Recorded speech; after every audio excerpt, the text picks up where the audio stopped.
बहुत ही बढ़िया सवाल है ये। भुजा 7 सेंटीमीटर वाले एक घनाकार ब्लॉक के ऊपर एक अर्धगोला रखा हुआ है। अर्धगोले का अधिकतम व्यास क्या हो सकता है? इस प्रकार बने ठोस का पृष्ठीय क्षेत्रफल भी ज्ञात कीजिए। तो भाई घन की जो भुजा है वो कितनी है? 7 सेंटीमीटर। तो हम एक घन बना लेते हैं पहले। भाई एक घन बना लिया।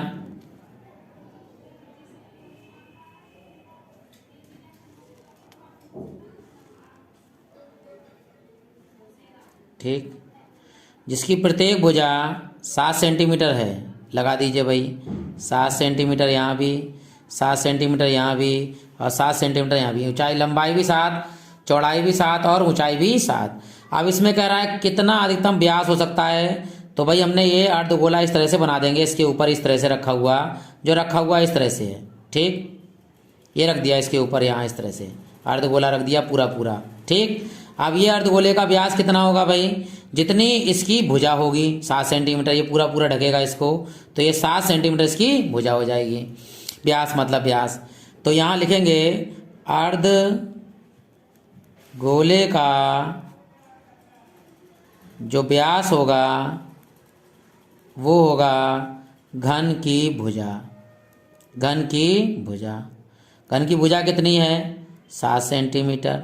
ठीक, तो इसकी त्रिज्या कितनी हो जाएगी? अर्धगोले की जो त्रिज्या होगी r, वो होगी आपकी इसकी आधी, यानी 7/2 सेंटीमीटर। अब ये कह रहा है इसका पृष्ठीय क्षेत्रफल निकालना है। तो ध्यान दीजिए, ये तो पहले आएगा घन का पूरा संपूर्ण पृष्ठ। ठीक, चार संपूर्ण पृष्ठ हो गया।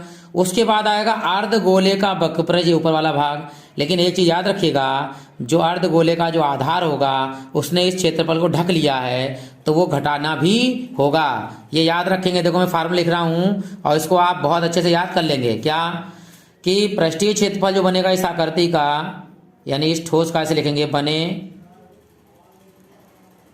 ठोस का पृष्ठीय क्षेत्रफल। बस यहीं पे मात खाते हैं बच्चे, किसी को याद नहीं रखते तभी सवाल गलत हो जाता है। देखिएगा, सबसे पहले आएगा घन का संपूर्ण पृष्ठ। तो यहाँ लिखेंगे घन का संपूर्ण पृष्ठ, पहला काम ये हो गया। फिर प्लस आएगा अर्धगोले का वक्र पृष्ठ। तो लिख लीजिए यहाँ पर अर्धगोले का वक्र पृष्ठ।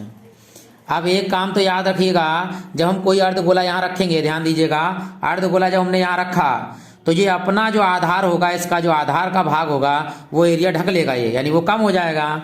तो यहाँ लिखेंगे अर्धगोले के आधार का क्षेत्रफल।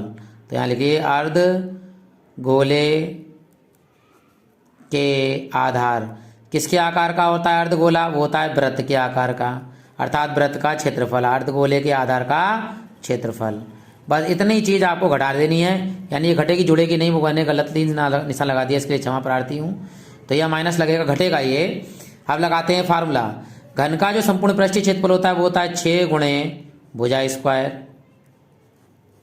ठीक, प्लस अर्धगोले का वक्रपृष्ठ होता है 2πr²।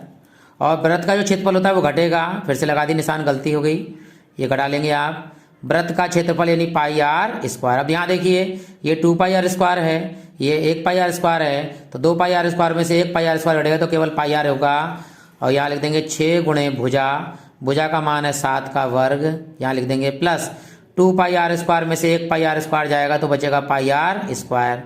अब यहाँ मान लगा देंगे, देखिए 6 गुणे 7 का वर्ग 7 सत्ते 49 प्लस पाई का मान 22/7 गुणे आर का मान है 7/2 का वर्ग, लगा दीजिए यहाँ पर। ठीक, तो इसकी गुणा कर लीजिए। देखिए 6 नेम 54, 5 हासिल आया आपका।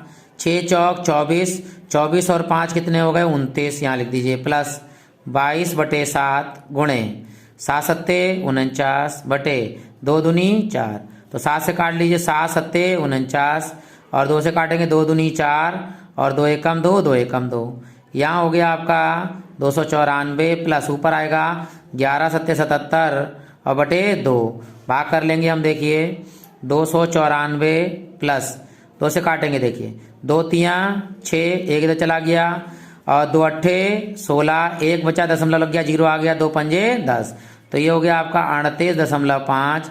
अब इसको जोड़ लेंगे 294 दशमलव अपने आप लगा के 0 लगा दीजिए और इधर 38 आएगा क्योंकि पॉइंट के नीचे पॉइंट आता है +5 जोड़ लीजिए 5 दशमलव यहाँ आएगा 8 4 12 हासिल आया 1 10 हो गए और ये 3 हो गए 13 हासिल आया 1 2 और 1 हो गए 3 यानी आंसर आएगा 332.5 और बिल्कुल सही आंसर है आपका 332.5।